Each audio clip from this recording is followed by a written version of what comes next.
Hi everybody, welcome back to part two. So this one should not be nearly as long as part one.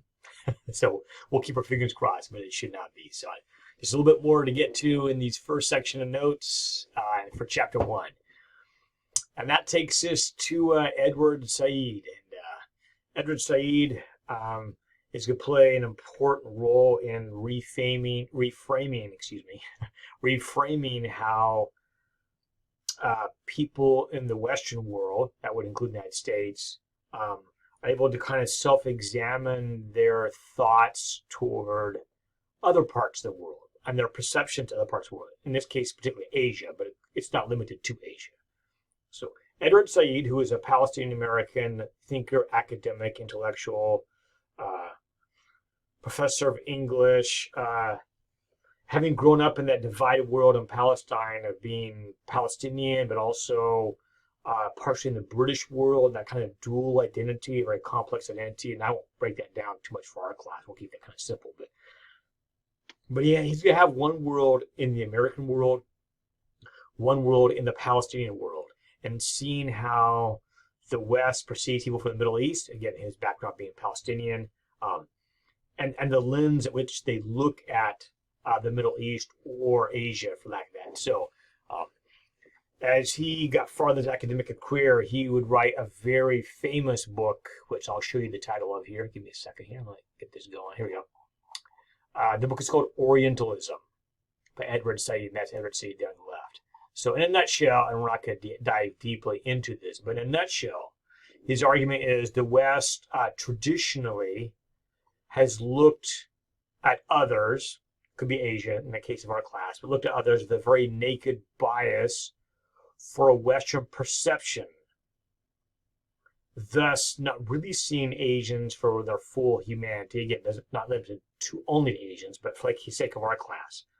But looking at as Asians as exotic, but kind of lumping all Asians into one general category, not seeing them for the individual peoples or nations and cultures, and of course individuals that they really are, but just kind of seeing this general kind of like Asian concept, often dismissing them and their contributions and viewing them as inferiors. So on the one hand, finding them exotic and kind of fascinating, but also not taking the time to really differentiate among them who they are as a people and a culture, and above all as an individual, and taking their thought, their philosophy, their culture, above all their humanity seriously, instead having a superficial, the Western system is better, it's superior, it's more scientific, it's more rational, and viewing Asian society, again, although fascinating, but viewing them and dismissing them as, yes, they have some interesting things, some cultural artifacts and so forth, but ultimately not on the same level or value as Western culture and ideas. And arguing that this is infused Western society, so it's very difficult for a Western person historically, Said would argue, to look at Asia and to look at it with clear eyes. Because the temptation, of course, is a continuing value judgment between the Western one, good, Eastern one, maybe interesting, but inferior. And that has really influenced the way the Western world has looked at Asia in general. And of course, that would also reflect on Asians in the American context as well, too. So for your notes, by the way, maybe that's the best way is I'll highlight this for you guys. Maybe that'll help. There you go. So in your notes, write that down. That'd be helpful to you guys. So in a sense, what that means, of course, is the West looks at Asians, or now he uses the term Oriental. That's one reason why we don't use the term anymore, but Orientals, through a Western-centric or Western-focused bias perception. And so in reality, that strips Asians of their full humanity, complexity, and worth. Let me highlight that for you guys and give you guys a minute to write that down. Now, there's a lot more to Edward Said's thought. That's just a very brief introduction.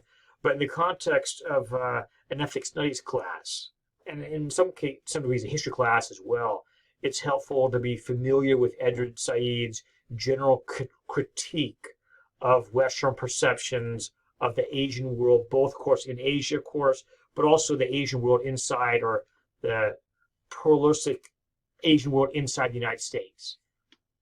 Now, there are critics of Edward Said who may say, yes, you make some good points, but that's an oversimplification of the way the West look at Asia, and that's fair.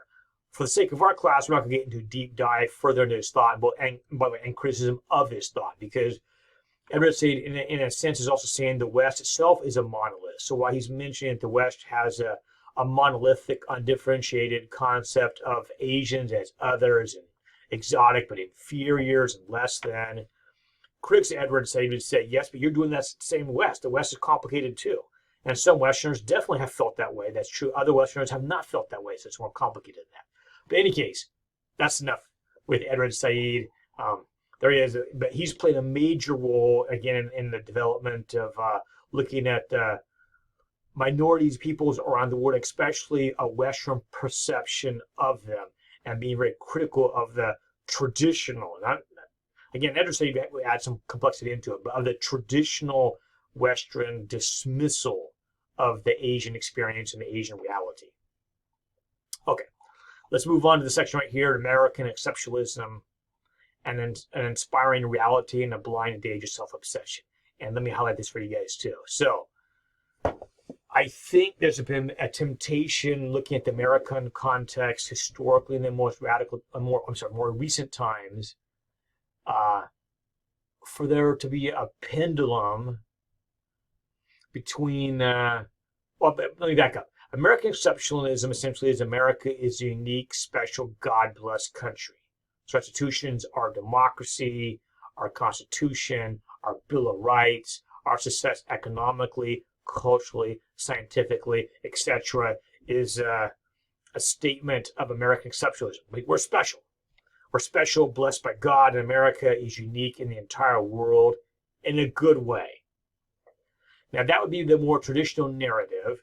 Now, obviously, if you're a Black American, you're an Asian American, you're a minority American of any kind, throughout much American history, you'd say, hey, wait, yeah, I see this wonderful story you're telling, but on the other hand, have you lived in my skin? Do you know what that's like? So I think in more recent times, the pendulum has somehow swung the other way. So this kind of the wonderful, everything's rosy, wonderful American exceptionalism, we're a special, unique country in the world, blessed by God, with all these special attributes, and that makes Americans number one. And the pendulum now, I think, sometimes has swung the other way, which is America is uniquely a hypocrite because clearly we have many examples not living up to these wonderful ideals. Look at our slave culture that we've had for so many years, the extraordinary abuse of the Jim Crow segregation, black codes. Look at lynching. Look at the treatment of Chinese Americans, Japanese Americans. Look at the Japanese American internment. Look at the treatment of American Latinos. Look at the treatment of the Native Americans. Some critics say genocidal treatment of Native Americans. And so if you're looking the word special, yeah, they're special. The special is especially bad. That look what you've done, this extraordinary hypocrisy of these American ideals, but the reality, a field of dead bodies through genocidal policies toward Native Americans, the Black lives snuffed out either literally through death or through the spirit as they're dehumanized the American system of slavery, etc. So my thought about that is, I think both, and this is just my 2 bits, but both those extremes are risky. If you focus only on the American wonderful myth, that George Washington is saint, that Abraham Lincoln is saint, etc., clearly that's leaving a critical part of the American story unexamined, and the reality of it unexamined. On the other hand, sometimes, again, people, I think, probably the right word is even hurt, angered at the injustice that America has acted upon minorities in particular, of a wide range, and seeing that and feeling that story is not understood by some Americans even today. It's not emotionally connected to some Americans today, maybe in the majority group. They don't really understand that. They don't really get that, the pain level, what that means. I think there's a temptation to, because of that pain level, to focus so exclusively on, by the way, understandably, but the pain and the hypocrisy that the pendulum has swung me so far that direction, it's hard to see what America has done well. And I think both of these, there's a risk for both of these. For example, I'll give you an example of this. So America, on on the positive side, is the world's longest lasting liberal democracy. By liberal, by the way, I don't mean liberal conservative. Liberal means individual rights. So America, on the one hand, this is going to the people who talk about American exceptionalism. America is the world's longest running large-scale democracy. It's not even close, by the way. It's not even close. The American Bill of Rights is still a standard bearer in the world. Now, the European Commission and there's international Convention on Human Rights. There's been some other very good documents. The French have some good documents in their Constitution too, the rights of man, and so forth. But our Bill of Rights, our American freedoms, still are one of the world leaders when it comes to that. Our religious freedoms, our freedom of speech. America is one of the freest countries in the world for freedom of speech. There's some others close to it, but America probably still is one of the freest when it comes to speech. Our freedom of religion is a big one too. We're so used to that, I think we take it for granted in 2022. But our freedom of speech and freedom of religion was radical when they came about. So America has moved, and even our Constitution, although despite its flaws and issues, the separation of powers, independent judiciary, when those things were devised, there was nothing like that really in the world. And that is really America set the paradigm for what does a modern, free, democratic nation look like. And that is all real. And we can take pride in that. And at the same time, clearly, America did not do well when it came to dealing with Native Americans, African Americans, or the Black experience, other minorities in general, and in the case of our case, Asian Americans. That's also equally true. So how in our minds do we put all this together so we see great progress that America justifiably can be and should be proud of, and we need to claim? We don't need to shy away from those things. It's not that we're arrogant or dismissive of other countries' achievements. For example, America did not invent painting, ceramics. We didn't invent democracy. But we have worked exclusively on how do you make a large-scale democracy work. That we did do a lot of work on, and in many ways groundbreaking work on that. How do you hold that with the same time of our failures as a people? Why did it take us so long to eliminate slavery? Why did it take so long? Why did we have to get to 1865, the 13th Amendment out of the U.S. Constitution to make slavery, that God-cursed institution that has been a blight on humanity from probably the first human beings enslaved another? Why did it take us so long? We had these wonderful ideals. Why did it take us so long to get rid of it? Why did not we see the common humanity in the Chinese American immigrants working on the railroad? Why did, in World War II, did we intern the Japanese American population without due process? So I would just say it's best on both sides to avoid the extremes of American exceptionalism. America being just wonderful. I don't want even examining the darkness. On the flip side, to be so alert and then justifiably concerned with America's hypocrisy and failures, but to be so concerned with that's all you can see, and you can't see the achievements of the nation that we have had that are our landmark. One last example of that is we're trying to put together today a pluralistic liberal democracy that includes all cultures, almost of the world. Again, very few nations in the world that is honestly their goal. My wife is from South Korea. South Korea is probably 98% Korean. A wonderful place. Well, I'll talk about it a little bit later in this lecture. Love South Korea. Got a lot of good things going on there. I like to visit my family there, my in-laws there. Some of my most foreign experiences in my life took place in South Korea. A lot took place in the U.S., of course. But South Korea is not a pluralistic culture. I'm not saying there's not some foreigners that live there. There do. But again, when you go on a South Korean bus or train, you are the foreigner if you're not Korean. So America is trying something that most of the world is not really trying. It's very difficult, which is how do you make an open society full of the cultures and backgrounds of the world? In some ways, we're not good at that. In other ways, what we're trying is very difficult. It's a landmark that a nation is really giving this a try. I'm not saying there's some other cultures. For example, if you go to London, England, London's very multicultural too. There's some other countries also trying to give it a try.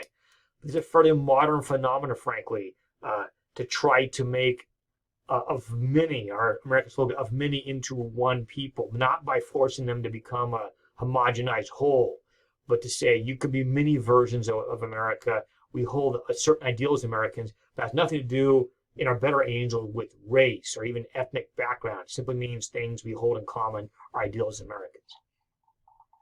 So just a little bit of imagery to back up what I was talking about there. You know, the example, America, shining example on a hill, that comes from the Puritans landing there in Massachusetts, and that glorious vision is we can model this new society to the world.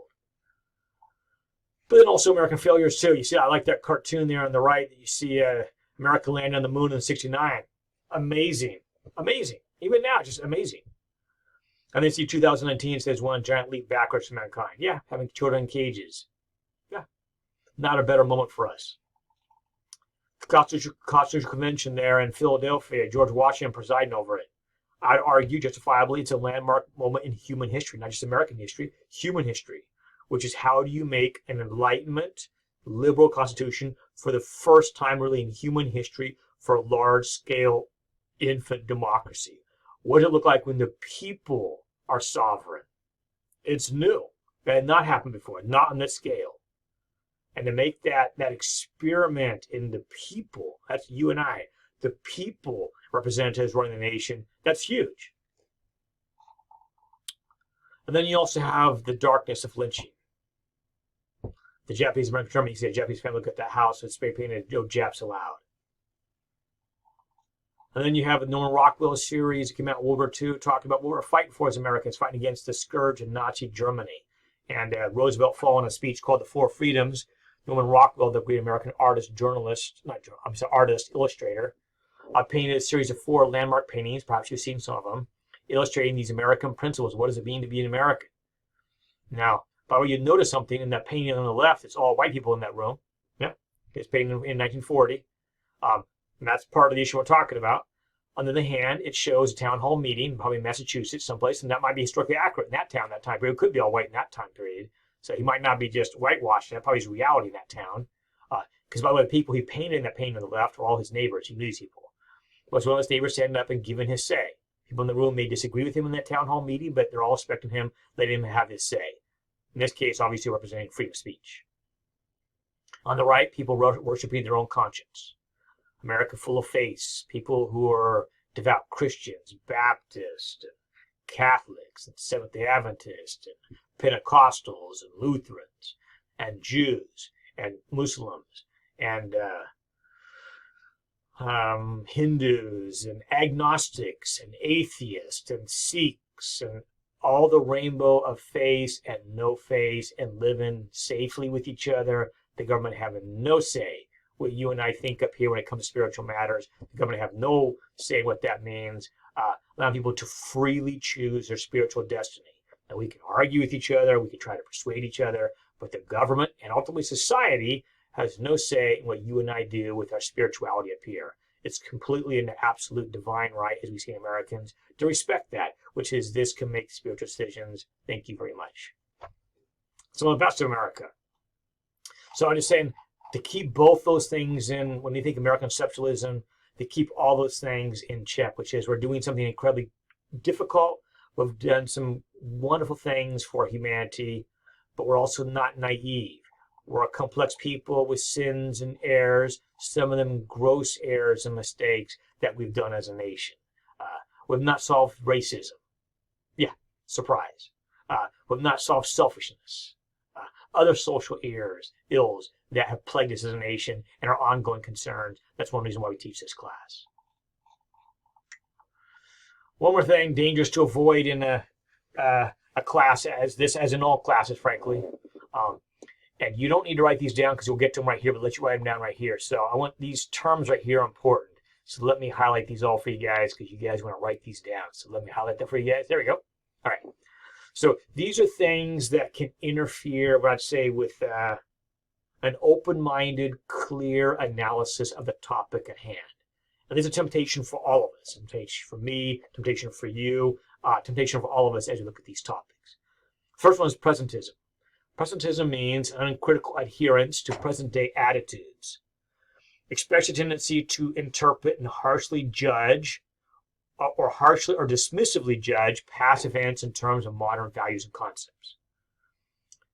Now, what I mean by that is say like, wow, in 2022, we're so enlightened. We look back at the colonial fathers. How could they be so grossly ignorant to accept slavery? By the way, we should ask that question. We should absolutely ask the question. We should press hard for answer to that. So Presentism does not mean we don't ask that question. Presentism says we do not casually, superficially dismiss that with a very simple answer based entirely on our perceptions today without looking to the context of that time period. So look at that question. Ask hard questions. Don't let them off the hook. But on the same token, don't hold yourself in a superficial position of wisdom as if you are a unique phenomena of humanity that have all the correct answers. And of course, if you lived back then, you wouldn't do such grossly ignorant, immoral things. Don't be so sure. Don't be so sure. By the way, for all of us, hopefully the answer is yes, that's correct. I would not do those things. But remember the culture around them in that time period. And this is why it's so important that Presentism is dangerous. The culture around that time period, in many cases, unquestionably accepted the status quo of that moment. So Presentism reminds us, be careful, dig deep, look at the context. Does not mean, by the way, does not mean you dismiss it and don't have a judgment. Doesn't mean that, but it means have a willingness to look at the complex reality of what they had in that time period. And of course, look at universal values, universal principles, universal morality. Of course we do. But to do that in a thoughtful, nuanced way, while still holding a moral framework. Okay, next one is lack of global context. And this can be a danger because either praising or judging America in ignorance of how other nations would grapple with similar challenges. For example, a good one and a very good one is, and this is a complex one, how to look at America's long-term relationship with slavery. One of the worst cancers that America has in our culture, and we still pay a price for it now. We're not done with that issue. Slavery's done, but the repercussions of it morally, spiritually as a nation are not gone. What do we do with that? Well, is America uniquely evil in that issue? Or do you just dismiss it and say, well, many other nations also had slaves too? What do you do with that? Well, it's helpful to look at context. Did many other nations have slaves in that time period? Yes. Was slavery limited to white people enslaving non-white people? Of course, you guys don't answer that is no.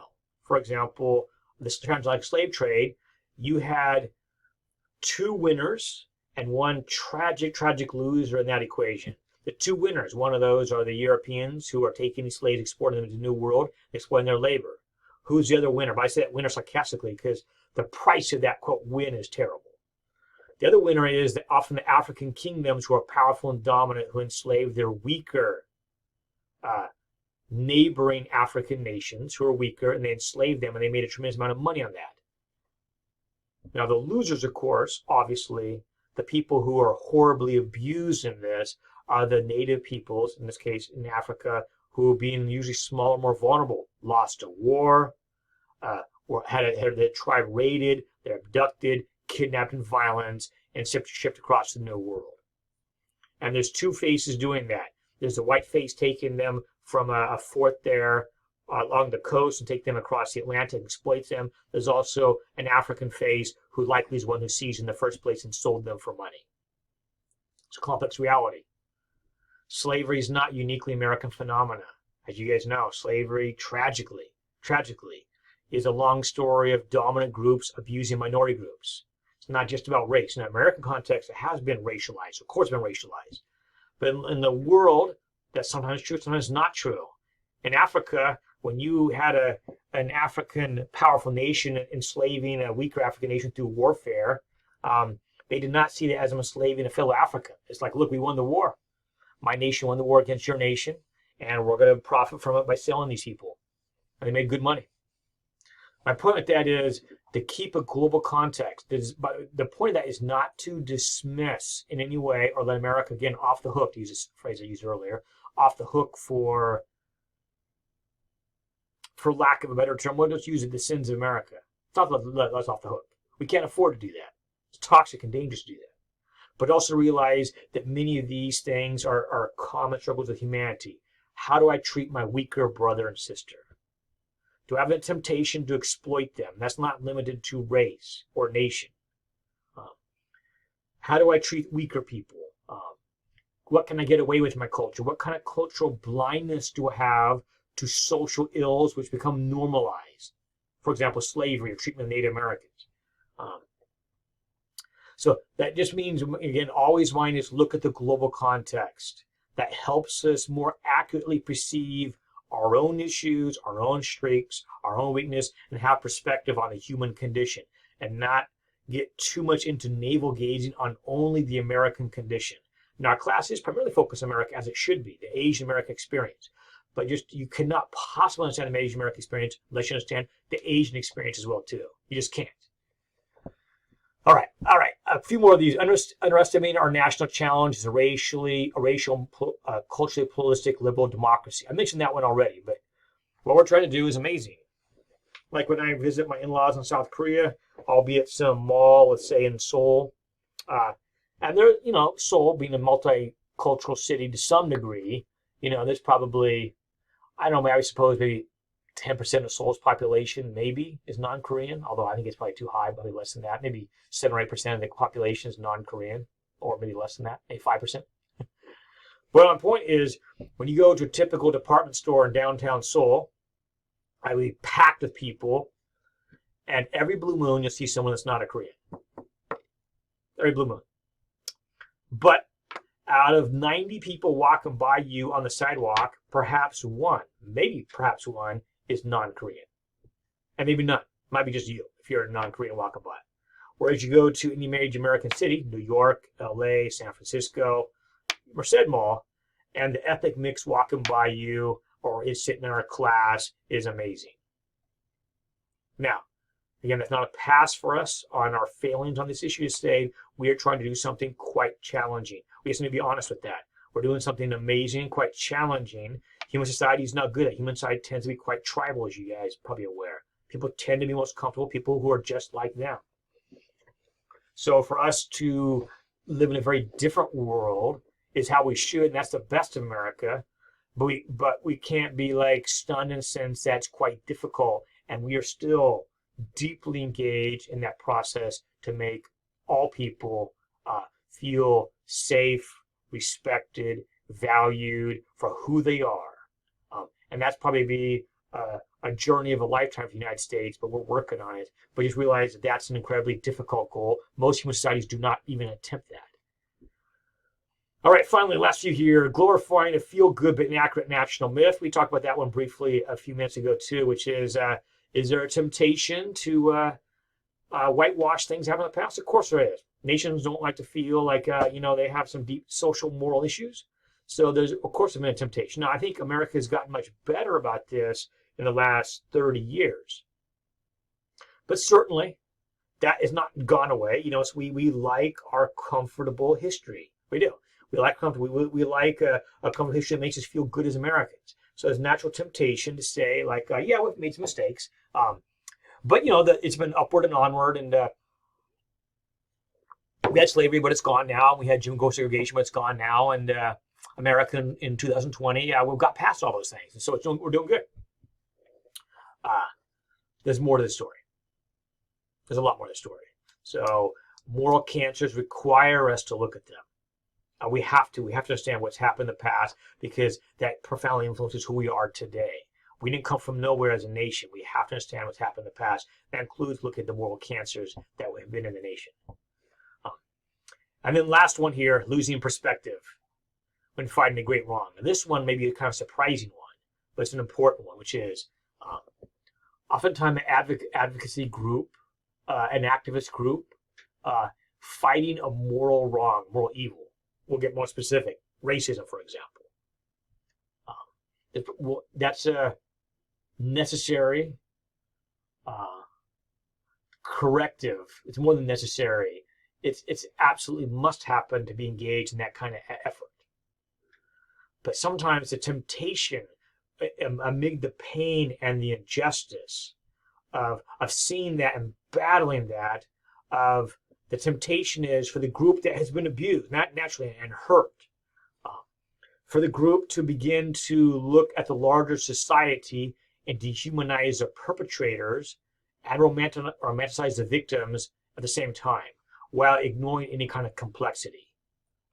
What I mean by that is, for example, looking at white people and say, using whiteness, for example, and using that as an umbrella term for something toxic. I'd argue you better be careful with that. I know in some contexts, a certain term, whiteness, I can see how that could be used, but you better be careful with that. Would you be comfortable if we reverse that and said Asianness or blackness, Native Americanness, and attached a negative connotation to that? We get into some dangerous ground there. We have to be careful with that. And again, in no way does it minimize drawing characterizations and blindnesses that a community may have. For example, you lived in Birmingham in 1962. Did the general white community have certain perceptions of the black community that were toxic? Yes. Yes. But be careful, though. The white community, like all communities, is diverse, right? Just like the black community in Birmingham was diverse. The Asian American community would be diverse. The Latino community would be diverse. And so you say, let there be moral complexity, even when you look at some of the most egregious wrongs, and not to easily package groups into a certain level. Like we don't do any favors when we give complexity to the group we're studying, but then we make the majority group into some kind of, again, homogenous negative as well too. We need to look at both of those clearly. So okay, all right. Finally, we're getting close to the end of this. So to give you guys a little help with this, contemporary demographics in Asian America. So what is Asian America like today? And this gives you a little sense of. By the way, this has changed a great deal over the years. To help you guys a little bit. So let's look at some demographics here. So according to the 2020 census, there's approximately almost 20 million people who identified as Asian American. Almost 20 million, which makes up around 6% of the entire U.S. population of 330 million. It's a little bit more than they see, 331 million. Now, if you add in Americans who identify as part Asian, that is another 4.1 million respondents. That takes the total number of people who identify as, to one degree or another, Asian American up to 7.2%. Now, how does that compare to other ethnicities inside the United States or racialized groups as they identify? That's self-identified. So non-white Hispanic, that'd be about, again, these numbers vary, but around 57%. Hispanic Latino, 18%, almost 19%. Black or African American, 12%. And you can see Asian, 5.9%. Again, that's people who identify as exclusively Asian American. If you add in those who are part Asian American, again, self-identify themselves, then it moves up to over 7%. There's no way to look at that. That's helpful. So white Americans, again, depends on what matrix you use. But according to this one, 60%. You see Hispanic, Black or African American, and then Asian. Again, but that'd be self-identify as only Asian. You add in partial Asian, this numbers will increase. Where does the Asian American population in the United States live? Well, they live in all places, but you do see there's certain states with a much higher percentage. And of course, you guys already know this, but California, not surprisingly, is one of those with the greatest concentration of Asian Americans here on the West Coast. And across the whole United States for that matter. You see New York, New Jersey, Washington, other states also have sizable Asian American populations. This map below us is a little more specific. You can see much more detailed, especially what areas have a very significant, this goes down to the county level. You guys see that. So look at the county level. Obviously, in the Bay Area, that'd be San Jose. In the Bay Area, you can see a very high percentage of Asian Americans. You can say, in this case, it'd be the New York area and some areas in Northern Virginia, Washington, D.C., and other metro areas that have a significant Asian American population. And then obviously a large portion of the United States that does not. And Asian Americans make up a very small percentage of those other counties. This graph here shows you the growth in the Asian American population over the years, starting in 1860, the first really year we have good numbers for. And you can see the Asian American population grows relatively slowly, all the way really from 1880 to 100,000. From 1880 to 1920, it about doubles, but still not great growth. Up through World War II, again, the growth it's still growing, of course, but not dramatically so. But take a look from 1950 to 1960. Look at the change. So from 320,000 1950 to 1960, 980,000. It's an exponential growth, and we'll talk about why that is later in the semester. And you see even bigger. 1970, 1.5 million. 1980, you see 3.5. See the percent changes there. 1990, 6 million. 2011 million, and it's grown considerably since then. As you guys know, we mentioned 2020. It's grown extensively since then. See, 2020, up maybe 24 million. So we'll get to why that is, but a dramatic increase in the Asian population in the last 40 years in the United States. So, a few more stats here on demographics of the Asian American community. So, there are 6 groups that make up 85% of all Asian Americans. By numbers, the Chinese American community is the largest at 24% of the Asian community. The Indian American community comes in at 21%, just a little bit below that. Filipino at 19% of the total Asian American population. Vietnamese at 10%. Korean Americans at 9%. You see Japanese at 7%. And then all other Asian groups will all be bundled in together, making it 15%. For example, the Hmong Americans and many other Asian groups too. A little bit like that map I showed you guys above there, the majority of Asians live in the West. As you guys see there, you can see how the numbers break down between the South, the Midwest, and the Northeast. Now this map right here is showing you, and I'll do this quickly, but this is showing you how by 2065, most demographic experts believe that the Asian population will be the fastest growing immigrant group in the United States, if trends hold as they currently are. This shows how Asian Americans are doing economically, and you can see overall the Asian community is doing quite well. You look at the typical American household median income for all Americans, $61,000. All Asian Americans combined, the overall household income is $85,000. This is part of what you call the model minority perception of Asian Americans. You can see the income of Asian Americans is more than 20 on the whole. It's more than what $24,000 more than a typical American median family income. Now it gets more complicated, right? You can break out demographics among various Asian American groups. So that number is overall. You see, for example, Indian Americans have the highest demographic income in the Asian American community at $119,000 is the median family income. And Burmese Americans being at the bottom of the scale, 44. Poverty levels too. You can see poverty levels for Asian Americans in general, less than 10% of Asian Americans are in poverty. The overall American rate is 13%. But again, depends, because there's always complexity to this, right? The Asian American community, guys, is very diverse. So there's more complexity that you can see. For example, Indian Americans have some of the lowest at 6%, and Mongolian Americans at a higher rate, 25%, which is much more than the national average. All right, finally, we're at the finish line for this first lecture, but one last important thing I need to add, so my personal connection to this topic. So you might recognize that guy looks many years younger than me, less weather-beaten. So that's back in 1991 with my Korean girlfriend. So when I was a college student like you guys, took a year off from college, went to South Korea to teach ESL English and Bible. I was a missionary for a year. And that experience changed my life in many ways. I had a great time in South Korea. I did not see myself as a teacher, but I thought I can teach conversational English. You just got to talk to people. That sounds fun. My older brother had gone to Japan for a year. He loved it. Told me you should do it. So after my sophomore year, I took a year off. My sophomore and junior year, took a year off with South Korea.